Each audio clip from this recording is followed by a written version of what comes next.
Okay. Welcome to Satsang.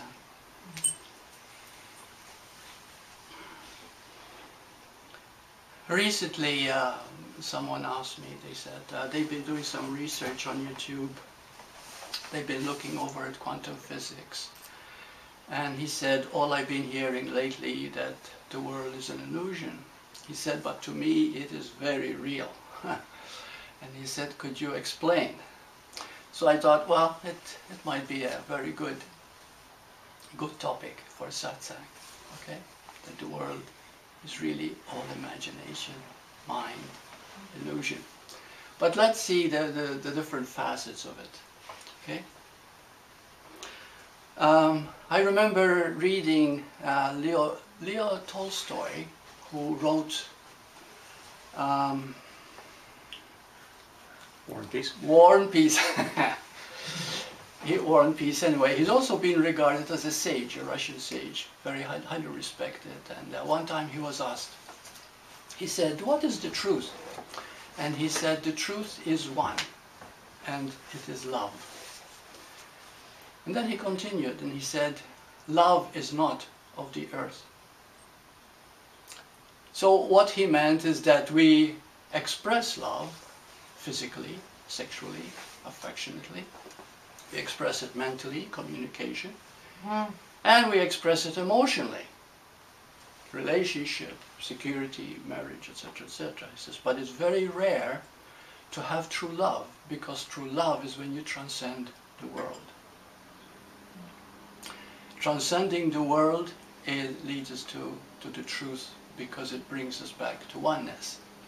So our nature is oneness, and we'll always keep going back. Sometimes when we think of oneness, we often think of, you know, I am part of oneness. And you're not part of oneness, you are oneness itself. And until we get that very clearly, we will mistake how divine and beautiful we really are. We are love itself.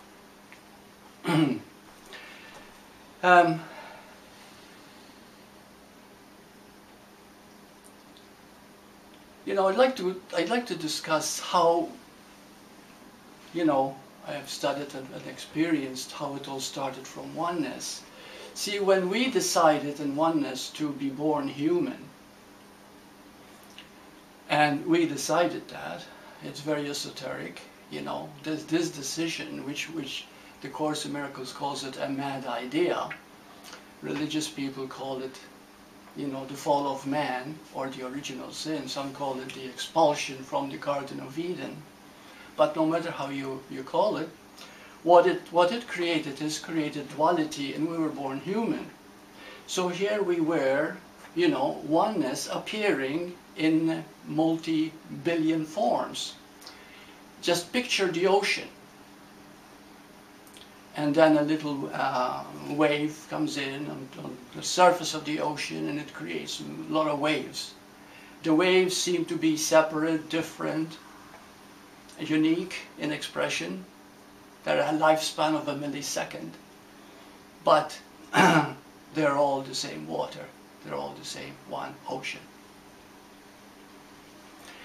So the moment we were born as human, we reversed the truth.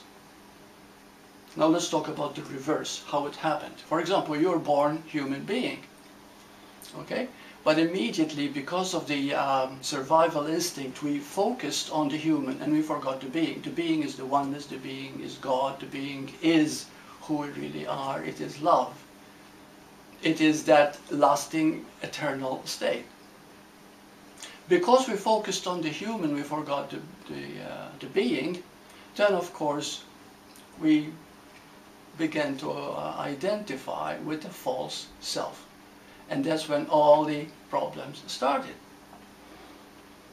Let's go deeper into it, how we reversed everything. For example, take the greatest law there is, the law of cause and effect. Now we know that every effect, everything that you see, everything that you experience came from a cause, right? Naturally. Everything has a source, everything has a beginning, but the source is nothingness. The source is and it created an effect.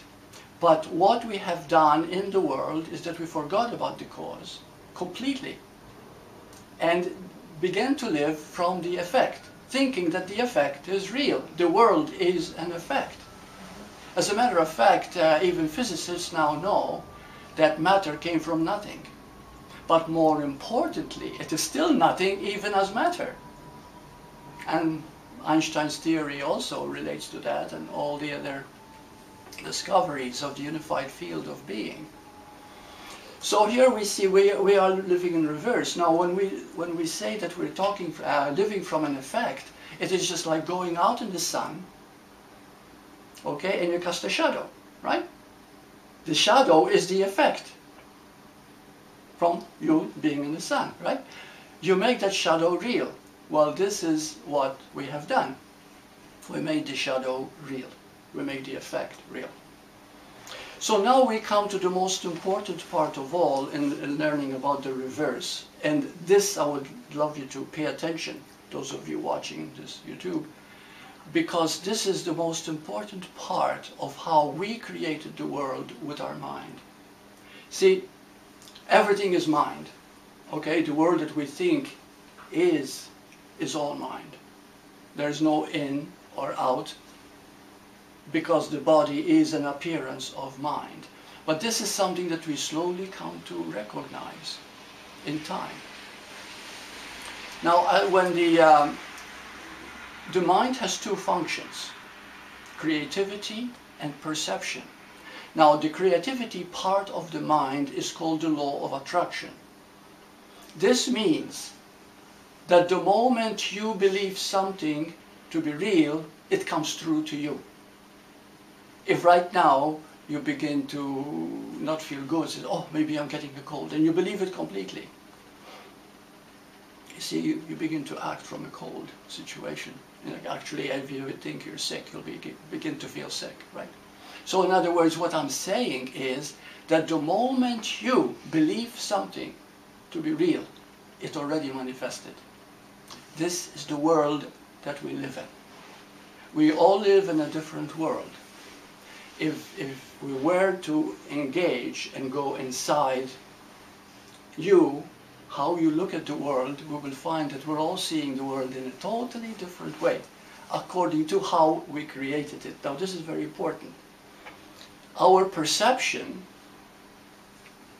comes from whatever we perceive is happening, we think it is real. We do not realize that our creativity created it in the first place. So those two functions, creativity, which is the law of attraction, and perception, work together. But what we've done is we placed perception before creativity. So therefore, whatever we perceive, we think it's real. And we do not realize that we created it. For example, I get letters from all over the world, you know. I can't stand my mother-in-law, she's killing me, you know, why is this happening to me? Or a woman talking against her mother, and my mother complains, and you know, why is this happening? Yeah. So we go on and on and on and on. Why is this happening to me? It is not happening to you. You created it. But because you do not know you are creator, you play victim. You think things are happening to you. We are the cause. We are not the effect. Isn't that beautiful? We are oneness. You see? So therefore you are creating the world all the time. With every thought you create the world. With every feeling, every emotion you create your world. You see? And how you feel all the time is creating that. So also when we became human because of duality, then everything became two opposing forces. For example, an up has to have a down. You see, a male has to have a female, a front has to have a back. And also what happens is the emotions became also in opposition. You are happy and chances are you're going to feel sad again. Okay? So in other words, you love and there's fear within that love. Because again, human fear is never pure, is never complete. because pure, true love, which is the very nature of being, is unconditional.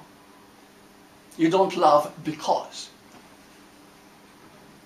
You love because everything is you. There is only you because there is that oneness, you see? So this is what is happening all the time. We are creating our world, but we believe that it is happening to us. And then we play victim, we complain, we feel sorry for ourselves, we become depressed, without really realizing that we are the world itself. Now, I've worked as a hypnotherapist for 30 years. I'm not doing it anymore because I have found that going back to past lives, going back to the childhood, hasn't really brought total healing. It made people feel good for the time being, it made them feel a little bit more aware, but it didn't change them. So I quit, and I'm doing supersentience. Now the reason I'm mentioning this is because in the 30 years that I've done hypnotherapy, and I've had hundreds and hundreds of clients, and I took them back to their childhood, I have learned about patterns that create our reality. And how the mind creates our world that we think is so real. I'll just recall here what I remember, the different patterns. Suppose you were brought up with a mother that was not emotionally available, was not very loving, was not warm. And the father was kind of neutral. What happens? You'll end up chasing love for the rest of your life, unless, of course, you forgive it and you awaken. So you become a seeker of love. You're always looking for a relationship, always wanting to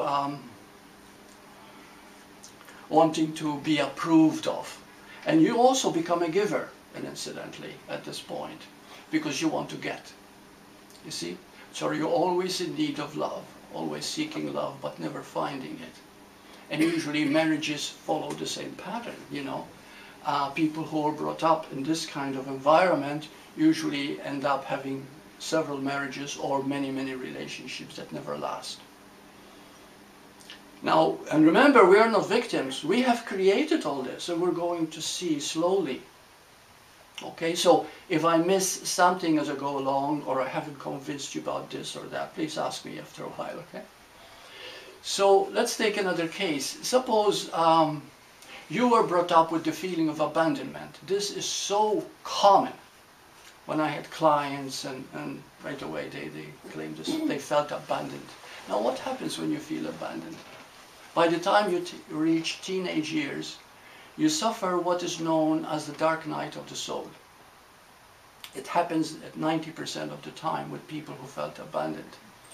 You also begin to feel overwhelmed. The slightest thing, with the moment people say, put something onto you, do this, do that, or whatever, you feel overwhelmed. Oh, I can't handle this, is getting too much.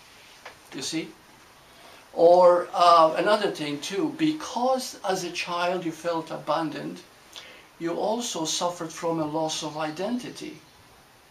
And so you spend most of your adult life looking for your identity, protecting, defending, and maintaining a self-image all the time, because you want to validate the feeling of abandonment that you had. And because of that, you cannot progress, you cannot grow, you see, into your true nature, because the true nature, we don't have an identity.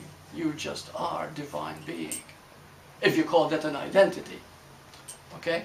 But you don't have a personal one, that's what I mean. Let's take another case. I'm trying to recall all the stuff that were very, very common. Another case is, born with, being brought up by one parent, either a sole father or a mother. Okay? What happens is that you develop a fear of the world. The world becomes very real to you. And, and you seek security all the time. You never feel secure. You never feel safe. And you seek it through marriage, you seek it through relationship, and you seek it through saving a lot of money, etc., etc. And people who are brought up with one family also I have found they're very skeptical and very doubtful of the truth. They're always in doubt. Let's take another case where the parents were very religious, domineering and controlling. Very, very religious. You know, they bring up their children to carry a lot of rage, a lot of hate, even become atheists.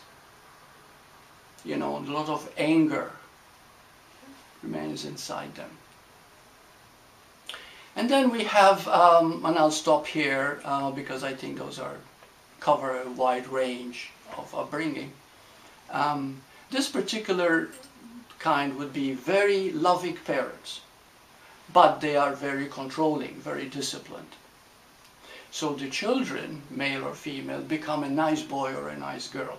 They're always smiling, they're always looking nice, they're always very pleasant, but they're always feeling that people are taking advantage of them. And they also keep a lot of anger inside them because they don't want to make waves. They're afraid to tell you in your face what they're feeling, because if you reject them, it will be just like they're not being a nice boy, because they were brought up in having to measure themselves, no, to be that way. So now we're understanding here that according to our bringing, according to our parents, according to the nationality, according to the background, religion, history, tradition, it has molded our world. But you might say, did I choose the country to be born in? Did I choose my parents? Did I choose everything that has happened to me? Did I choose everything? Yes, we chose everything. You know why? Because this particular lifetime is a script already written. And it consists of all the things that you haven't resolved yet. And so you get born in the perfect situation that you need in order to complete your forgiveness assignments. Do you understand? You see, the only thing that works, the only thing that brings permanent change is called forgiveness. But remember, forgiveness is not the traditional style, I forgive you. Forgiveness is forgiveness, giving forth into spirit, because nothing is happening anyway. You see? And the moment you see the nothing, as long as you make something real, you cannot forgive it, because it's real to you. You see? But the moment you begin to see that it doesn't have that reality, it was simply my mind's creation that made it what it was, then you're able to forgive. And that very forgiveness itself brings a total healing. I've seen tremendous healings just from forgiveness. So this is why I changed it from hypnotherapy into super sentience. Because we don't need to go back to the past. You don't need to recall the past. You know, you don't need to do anything except to get in touch with who you really are. And then true forgiveness then becomes the cleansing of who you are. Because forgiveness, again, is simply seeing that in reality there's really nothing to forgive, you know. So this is how we heal. We get clarity because we're now in touch with everything is the mind. Did you know that? The world was created by universal mind, and every human being is an individualized mind from that big picture, which we call soul. You see?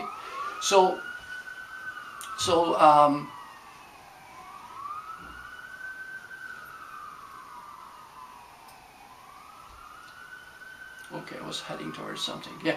So when this becomes very clear, you know, that very clarity itself leads to forgiveness, because what I'm talking about is learning to forgive, incidentally. By learning how the mind is creating everything, that automatically becomes the responsibility.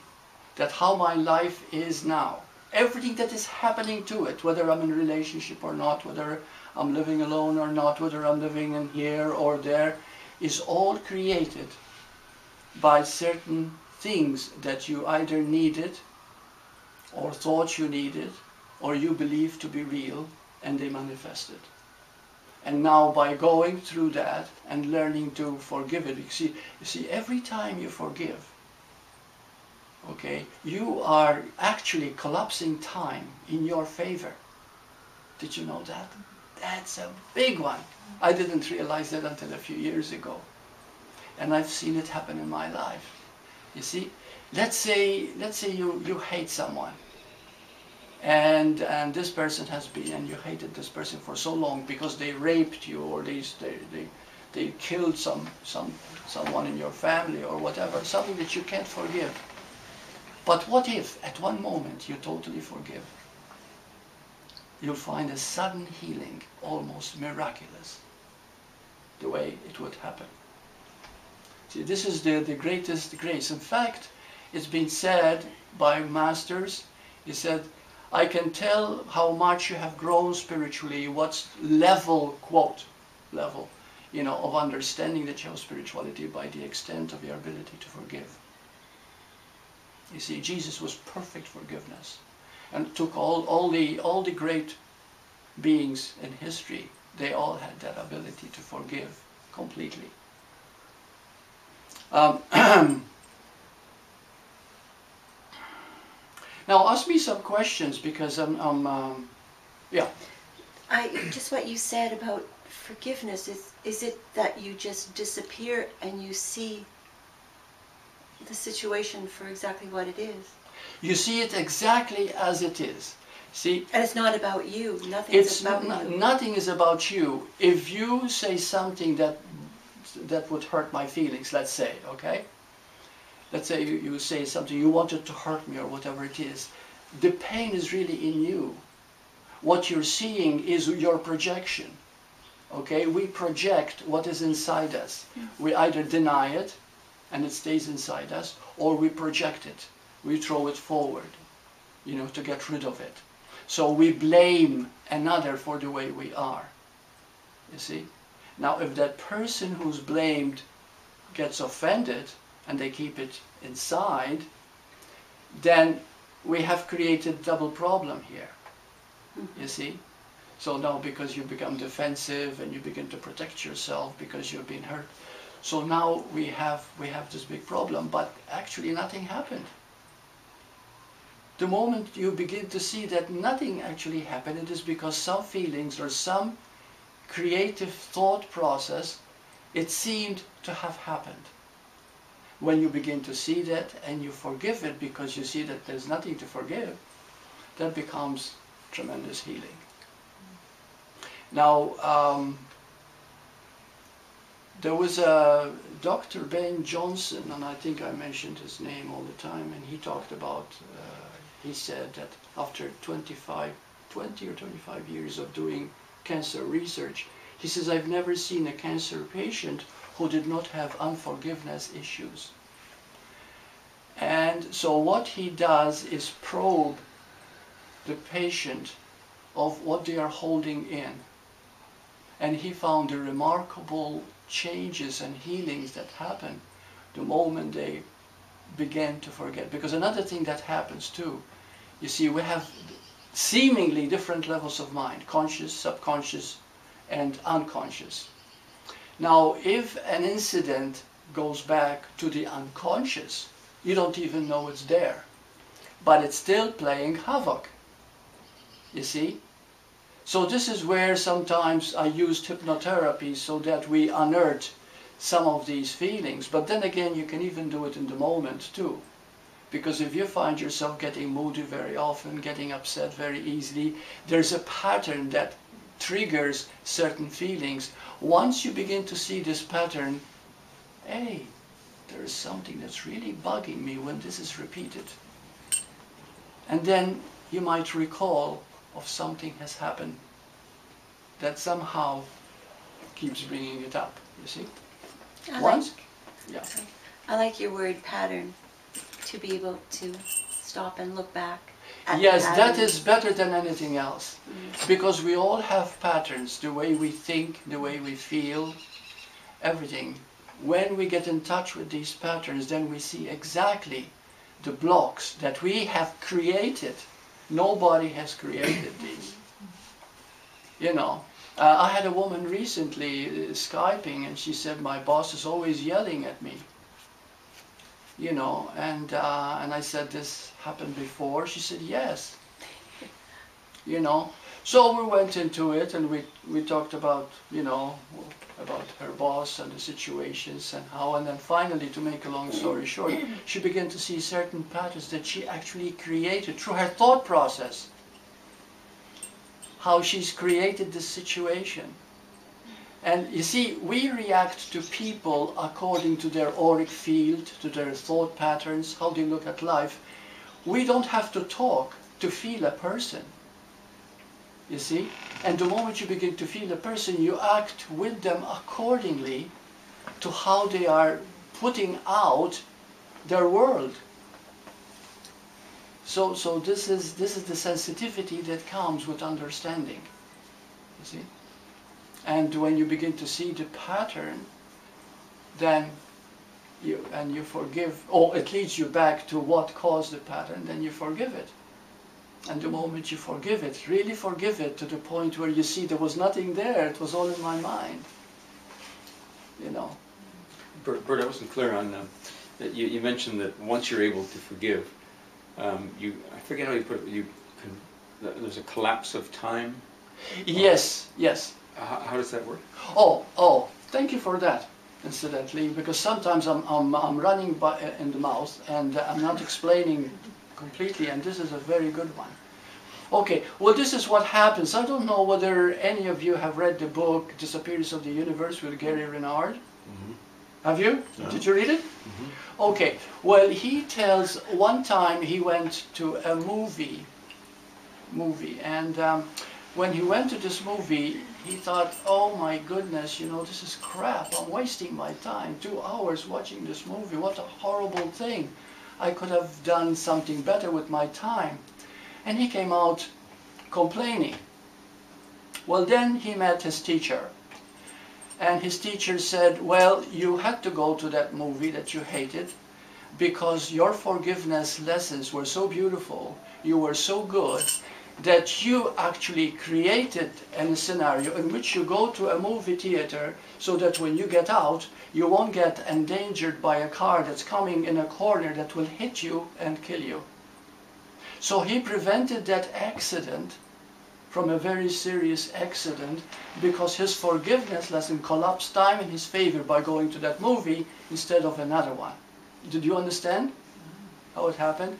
So the forgiveness itself presented a collapse in time in his favor so that the karma that he was supposed to accrue wouldn't happen.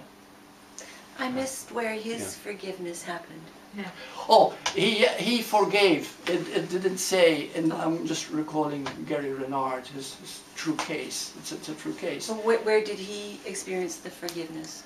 Oh, he had these After he teachers. came He had out? these teachers Okay. who were teaching him about forgiveness, and he was already forgiving a lot of stuff, you see, which brought a lot of changes in his life.